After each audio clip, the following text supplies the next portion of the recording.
Welcome in everyone to a very special episode of American Joyride. We're excited to have you all here today. We have a special guest we're really excited about, our first ever Air Force guest, Connor Matthews, a former combat controller in the United States Air Force and a current MMA fighter. Connor, thank you much for being here today. I appreciate it, man. Thank you for having me on. So I got to admit, like we were just talking a little bit off camera, we've never had an Air Force guy here before, so this is a unique situation for us. A lot to learn for the viewers and myself. What motivated you to join the Air Force over a different branch of the military? Well, I got to be honest with you. Originally, I didn't know what a combat controller was or what they did or anything like that. I wanted to be a Navy SEAL originally. That was my first job that I looked into. And I was fighting MMA amateur. I was a 19-year-old kid and couldn't really make money, doing that. I was doing construction jobs, working hard. So that movie, Act of Valor, came out, and it was like a recruitment movie for Navy SEALs. I saw that. I was like, wow, that looks really, really cool. I want to do what they do. So I actually ended up talking to a Navy recruiter, and he was kind of yanking me around. He really wasn't giving me any specific job in the military. For some reason, he didn't want to give me like a SEAL contract.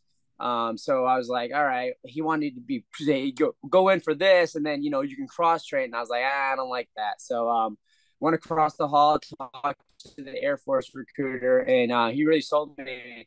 He actually originally wanted me to become a pararescue. It was a PJ that most people know in the Air Force. And so I started actually training for that job. When I took my pass test to become a PJ, there was no slots at the time. There was a slot for combat controller.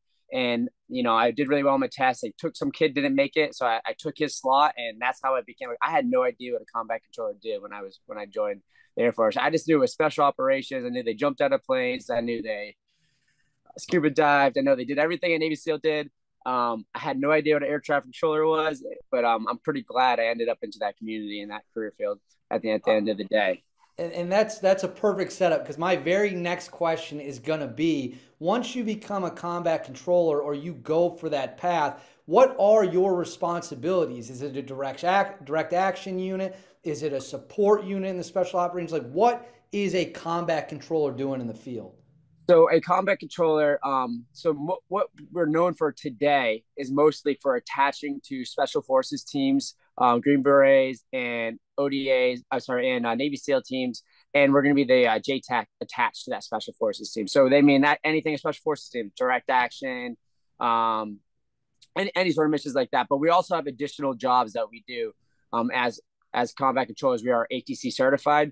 So a lot of times when we're deployed, we're running airfields, which is a FARP, which is a forward air refueling point. So if they're hitting an objective, they usually have an airfield that's offset like 30 or so miles. That's pretty close, so they can do refueling or bring if you have a medevac, bring a medevac there, get them on a C-130 and get them out of there. So you're doing a lot of ATC, anything to do with air to ground interface, right? So talking to ISR platforms, talking to like I said, medevacs, talking to AC-130 gunships, fast movers, anything to do with air to ground, we kind of can fit in on any team. So, and additionally, we have to be able to survey airfields. So, you can't just bring in a C-130 on some random road. You got to make sure you have to be able to test the density of the soil, make sure it has the right dimensions, width, length, size. So there's a lot of definitely little tasks we have to learn. But it just, they would kind of call combat controllers the jacks of all trades because you got a little bit of everything. So if you see something in the movies where like some guys, they're maybe pinned down and they're calling in for air support, and there's a guy getting on a radio and he's calling out coordinates over the radio of what to bring in, is that something you would be doing? 100%. Yeah, that's a combat controller, especially if it's on a soft team. It's like that. We were kind of mad about that 12 Strong movie that came out. They didn't mention a combat controller at all. When in reality, their combat controller did most of that mission, calling in all those airstrikes. But yeah, I mean that's exactly what a combat controller does. We're calling in close air support. That's a big part of the mission, and that's how you get attached to like Delta or a SEAL team, something like that. That's where you're going to be in that sort of mission. And let me rewind this a little bit now that we've laid it out for the viewer what your job responsibility is. I want to go back to the training.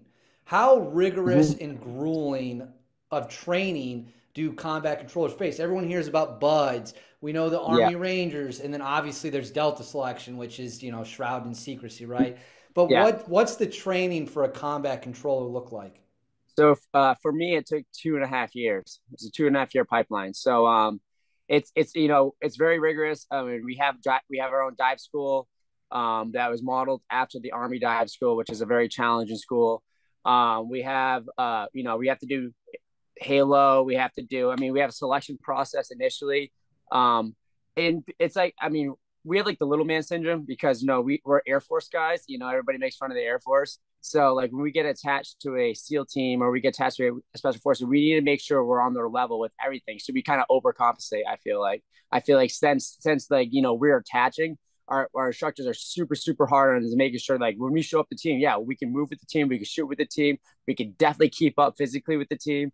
So I mean, it was a challenge. It's super challenging for me. I mean, you could take our guys, you could put them with anybody, and we're gonna, if not outperform them. Honestly, we're gonna be the top of the pack. I mean, every school I went to that wasn't an Air Force school, I mean, I was always at the top of the pack for everything. Mountain warfare school, whatever it was. I went to a lot of Army schools that I kept up or did better than most of the guys in I, those schools. I love that. That is so incredibly awesome. I just heard you mention something about halo jumping. Yep. Now, correct me if I'm wrong, but for the viewers who might not know what that is, that's a high altitude, low opening jump. You're jumping out of an airplane, correct? Yep. Yeah, And when absolutely. Yeah.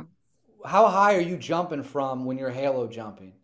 So I mean, obviously it depends on what we're doing. So usually actually if operationally we're not haloing, we're hey-hoing, which is high altitude, high opening. So that would, you're jumping from anywhere from 18 plus on oxygen, jumping from super high. You hop out, pop because hop and pop. So you just hop out, pop the parachute right away, and then you fly together with your team down to the objective. So yeah, some of those you're jumping real high, and you're doing like 40K offsets or 30K. I think the biggest one I did was like a 30 something K offset in training. It wasn't alive, but it was like, I mean, that's pretty far. I mean, that's a long distance to be flying together with a team all the way to the your place you're landing. What, So what what was going through your mind the first time you jumped out of an airplane at that altitude? I wouldn't say wasn't that bad to me because you're on oxygen and you're jumping at high. So the higher you are, the more time you have something's messed up, the more time you have to fix your problems and figure out what's wrong with you. The scariest jump I had was probably at Army Free Fall School. When I went through, they since changed it. We weren't allowed to jump with NVGs at night, so you had no night vision goggles when you did your night jumps. And like our whole thing about everything in the military, right? If you're gonna be able to do it, you have to do it at night. We don't usually operate during the days because our enemy can see us during the day, and then we dominate the night because we have NVGs and everything. So night vision goggles. Sorry if I talk in acronyms, I do that a lot. Yeah. But so my scariest jump was at Army Free Fall night jump. No NVGs. You're jumping out there with a whole bunch of people that are new jumpers. We're all going to school. You open up the parachute and there's freaking just all you see is like everybody has a chem stick on them, which is a glow stick. You have a red one red one on your front and a green one on your back. So if you have the green in front of you, you know you're going the right way. If you see a red one, that means somebody's flying towards you and you can't see anything. That was definitely the scariest thing. I remember jumping out of the plane, just pitch black. I'm just looking at my altimeter the entire time as I fall. Like, just it was so scary. Yeah, that's definitely my scariest jump. But all the high altitude stuff, I mean, they were fun. I had NVGs. I could see what we're doing. We were kind of working together as a team. It was very cold though. It gets really cold at altitude. Oh, without a doubt. I mean, you're miles and miles and miles up in the air. So between the dive school, the parachuting, and then the shooting, which was the most challenging for you, and how did you kind of work through that challenge?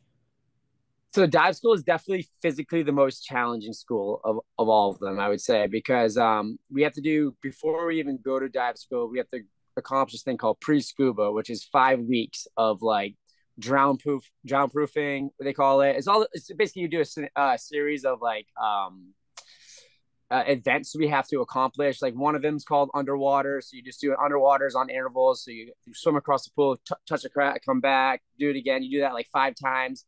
And then the next one you have to do, you tie up your hands behind your back, tie your feet. You have to swim across the pool, then you have to bob. Then you have to go down and grab your mask with your teeth. There's like a lot of these different scenarios. You have to do buddy breathing, which is just you, another guy breathing off a snorkel, but there's an instructor there thrashing you around. You know, this is when you see people getting like shallow water blackout and all that kind of stuff. I mean, you see people passing out every single day in the pool. So just to accomplish that, I mean, and the thing is, like, this is like we do this training like a year and a half after they already put me through air traffic control school. They put me through combat control school. They put me through airborne. They put me through Halo. So this is one of like the last things that we had to do, and then we go to dive school, and guys were still quitting. So you know what I mean? Like you spend like all this time invested in trying to become a combat controller, accomplishing super hard stuff, and then you know they put you in the pool and they drown you, and you still have to make it. So that was definitely the most physical. I actually watched back at dive school on this test called One Man's, which is they bring you down and they bring you in the pool and they put a blacked out mask on you so you can't see anything, and they're just thrashing you around, taking your hoses and your regulators, they're tying to the knot behind your back, and then you have to get to your razor, untie the knots, get to your regulator, breathe, and it's like a 10 to 15-minute test. I'm not even sure how long it was, but the whole time you're just getting beat up in the pool. And then eventually there's this one knot where they put, it's called the whammy knot, and then you get to the whammy knot and you're unable to recover that. So if you have to know by feel that that knot is unrecoverable, and then you ditch your gear and then you breathe off your regulator off your underwater, and then that's when you know the test is done. And then so sometimes you're tying a knot, you think it's the whammy knot, but it's not, and then you ditched it, and then you pre-ditched and you fail. So that's what happened to me. So then I had to go all the way back to preschool, do another 5 weeks of preschool, then go through dive school again. So I definitely say that was the most challenging of all my schools. That is mind-boggling. I feel my heart rate going up just listening to you talk about being there. Now, I know you went to Afghanistan in 2018, correct? Yes. So let's talk about that a little bit. When you were told that you were going to deploy to Afghanistan, what kind of thoughts were flowing through your head? And what's the state of Afghanistan at this point in time? So this point in time, I was in an interesting time. So Trump just took office. So it was a change of command. So, but there was definitely rules, and the missions, the special forces teams that were out there, excuse me, were going on. They're pushing out more so than they had been before that. Not to say that people weren't doing stuff for the last whatever 20 years. They would spend 18 years since 9/11, right? But we started actually doing a lot in that time frame. So I was excited when I got the news that I was going to be deploying to Afghanistan, just because in the fact that, like, man, I've been training, like I said, I did 2.5 years of the pipeline, I put myself through hell. You know what I mean? I wanted to go use these skills that I put everything into, to become a combat controller. I wanted to go there and actually do the mission.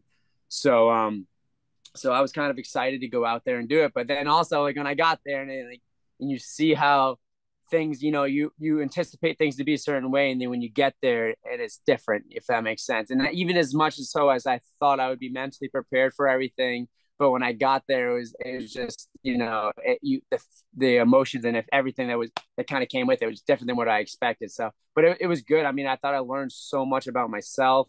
I learned what the world's really like. I learned there's things that we don't know that's going on. So it's like it was a good experience for me overall. I'm so happy I did it and got to What experience it.